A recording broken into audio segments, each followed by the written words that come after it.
L'art, c'est pas qu'une distraction. L'art, c'est comme un baume qu'on met à l'âme. C'est pour ça que je suis admirative de ce qu'ils font. Donc je rêve qu'ils aillent le plus loin possible.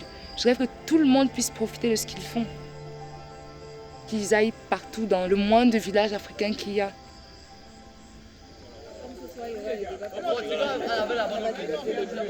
Si le réseau cinéma numérique ambulant choisi au Cameroun, c'est déjà par rapport au fait qu'il n'y avait plus de salles du tout et qu'il y avait un énorme besoin des populations en cinéma. Justement, nous travaillons pour que ce soit vu du maximum de personnes et nous voulons contribuer un peu. Si toutes les forces convergent pour que le cinéma africain trouve le public, d'abord en Afrique, après ça va redynamiser tout le secteur cinématographique africain.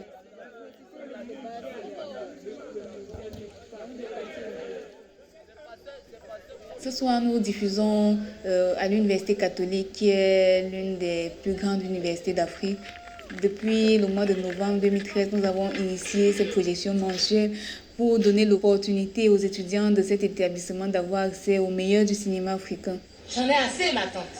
On m'a confié à vous pour que je fasse des études et non pour être votre boniche. Maintenant, la cuisine, le ménage, c'est fini. Je ne ferai que ce que je veux.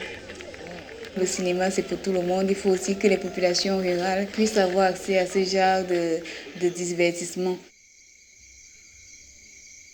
Nous sommes ici au village Ekabitatom, qui est situé à une trentaine de kilomètres de Yaoundé. Pour cette tournée-là, nous privilégions le fait d'aller dans les villages plusieurs fois, parce que pour donner l'occasion aux mêmes personnes de regarder plusieurs films de qualité. Il y a des villages où des coupures d'électricité peuvent durer jusqu'à 6 mois et donc, où les gens n'ont même pas de télévision et donc ils n'ont complètement pas accès à l'information et ils n'ont pas accès à la culture. Il y a peut-être 50 à 70 villages qui ont besoin de ça.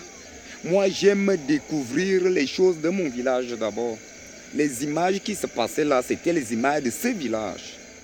Maintenant, on va regarder le long métrage de la soirée. Le titre du film, c'est La Pirogue. Le film nous parle de l'immigration clandestine. Je vous souhaite bonne projection et retrouvons-nous après le film.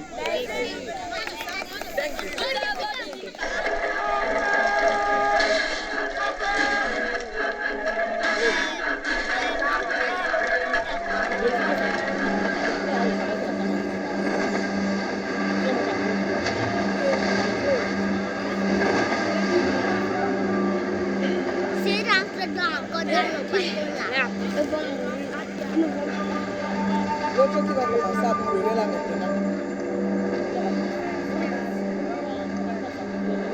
C'est bon. Ils sont obligés de jeter sur la mer alors. Hey, il avait sauté. Quand on voit notre Afrique à travers derrière l'objectif d'une caméra, ça change les choses. On se dit, alors c'est à ça qu'on ressemble vraiment, c'est l'image qu'on donne. Je découvre qu'il y a des Africains qui ont fait tellement de beaux films que c'est incroyable. On était habitués à regarder Jet Li, Jackie Chan. On a du mal à croire que des gens peuvent faire des films aussi beaux. Nous, on essaye de recréer cette culture cinématographique chez les gens en amenant le cinéma vers eux.